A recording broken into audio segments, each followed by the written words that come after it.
Today we're looking at golf comebacks that will blow your mind. Did you know that statistically a golfer is more likely to hit a hole-in-one than they are to win a tournament after being down by 5 shots or more on the final day? That's right, the odds are stacked against them. But sometimes, just sometimes, the impossible happens. In the world of golf, few things are as electrifying as a monumental comeback. It's the ultimate test of nerve, skill, and sheer will. These aren't just victories, they're epic sagas of redemption that remind us why we love this game.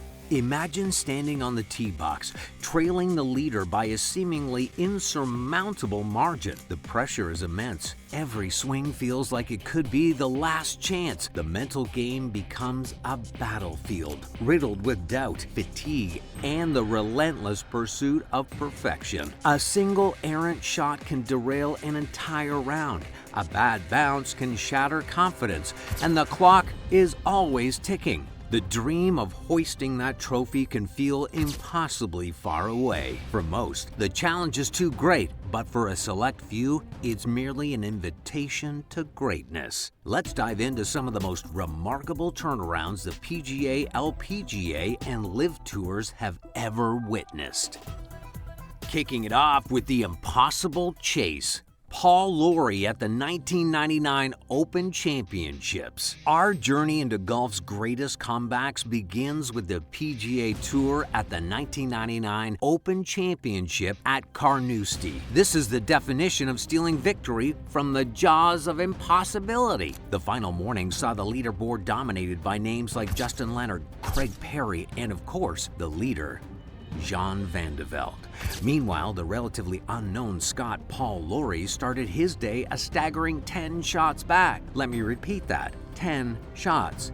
His name was barely a footnote in the morning papers. Lawrie's strategy wasn't to chase, but to simply play a solid, error-free round. On a brutal, wind-swept course, he did just that. He strung together a superb 4 under 67, one of the best rounds of the day, finishing his tournament early at 6 over par. He signed his card, packed his bags, and headed to the range, fully expecting to watch the leaders battle it out. Then the chaos began. The pressure of the final few holes at Carnoustie, a course nicknamed Car-Nasty, began to swallow the frontrunner's whole. The iconic drama centered on Van de Velde, who had a seemingly insurmountable 3-shot lead on the 18th tee. What followed was one of the most famous collapses in history. The water, the spectators' ropes, the barefoot splash, Van de Velde's final hole triple bogey dragged him back to the field. Suddenly, unbelievably, Lawrie found himself in a 3-way playoff alongside Van de Velde and Justin Leonard. Lawrie's calm, steady demeanor, forged hours earlier when no one thought he had a chance, was the perfect armor for the sudden death holes. He executed a brilliant drive and a pinpoint approach shot on the final playoff hole, sinking a crucial birdie to complete the largest final round comeback in major championship history. A man who was 10 shots behind and on the driving range was now the champion golfer of the year. It was a victory forged in consistency while chaos reigned around him. For our second story, we're going to look at the Annika Surge. Now we turn to the LPGA Tour, where comebacks are often defined by relentless, low-scoring surges. No one embodied this better than the legendary Annika Sorenstam at the 2001 Standard Register Ping. Entering the final round, the leader was the formidable Se-Ri Pak, holding an impressive 8-shot lead over Sorenstam. 8 shots in golf is usually game over, particularly between two giants of the sport. The expectation was that Pak would simply cruise to victory, but Annika had other plans. She knew she couldn't rely on Pak to falter. She had to be perfect. She came out firing, but it was the back nine where the Annika Surge truly ignited. This wasn't a comeback built on luck. It was a pure masterclass in execution. Down the stretch, Annika went into a zone rarely seen in professional sports. She carted an astonishing 6 birdies over her final 7 holes. Think about that. A 6-under run when the tournament was on the line. Every approach shot was pin high, every putt dropped with authority. The leaderboard monitors started flashing Sorenstam's name in red, rapidly cutting into Pak's lead with every drop of the ball. The pressure completely shifted. Pak, who had been relaxed all morning, now felt Sorenstam's blistering pace. Annika Sorenstam made history by becoming the first player in LPGA Tour history to shoot a 59. Her 13 under par was the result of a second-round performance that included 13 birdies and 8 consecutive birdies to start the round. Her final round, 68, was 2 strokes better than Se-Ri Pak, completing one of the most thrilling comebacks in LPGA Tour history. A true demonstration of unwavering focus and a cold-blooded clutch performance when it mattered most. Now let's look at the newest major professional golf league, the LIV Tour, where the 54-hole format adds a unique high-octane twist to the comeback narrative. Less time means less margin for error, but it also means a hot player can gain ground at lightning speed. At the 2023 LIV Bedminster event, we saw this rapid-fire drama unfold with global superstar Cameron Smith. Smith started the final day well off the pace, several shots behind leaders like Mark Leishman and Abraham Anser. In a traditional 72-hole event, he might have needed 2 more rounds to close the gap. In the LIV format, he had just 1. Smith knew he needed a miracle round, and he delivered. He unleashed a scorching, nearly flawless closing round of 63, 8 under par.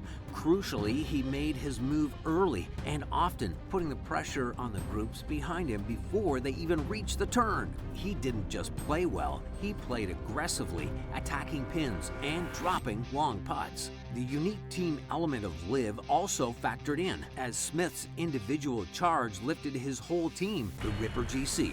As Smith was posting his incredible final round, the leaders still out on the course began to feel the squeeze. Knowing they had to match Smith's near-perfect score, they were forced into mistakes. Smith had posted the clubhouse lead and could only wait.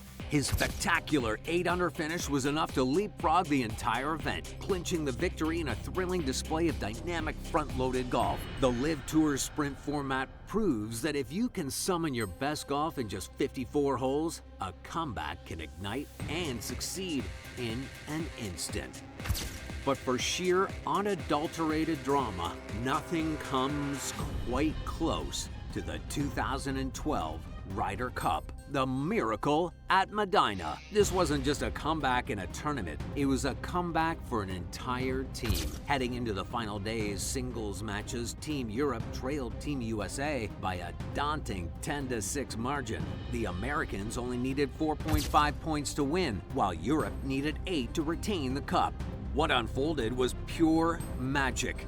One by one, European players delivered heroic performances. Ian Poulter's incredible finish on Saturday set the tone. Then, on Sunday, players like Luke Donald, Justin Rose, and Martin Keimer sank clutch putts that sent shockwaves through the golfing world. The tension was palpable, the roars deafening, and when Martin Keimer holed his putt on 18th to secure the crucial point, completing one of the greatest comebacks in sports history, the emotion was overwhelming. It wasn't just a win, it was a testament to belief, teamwork, and unwavering resilience against impossible odds. From Laurie's unexpected Open triumph to Sorenstam's LPGA Masterclass, Cameron Smith's LIV Sprint, and the unforgettable Miracle at Medinah, these comebacks aren't just moments in time. They're legends that inspire, reminding us that in golf, courage, perseverance, and a little bit of magic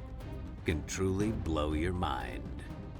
What's the most incredible golf comeback you've ever witnessed? Let us know in the comments below, and if you love thrilling sports stories like these, be sure to hit that subscribe button and turn on notifications so you don't miss your next video. And hey, don't forget, always keep it in the short stuff.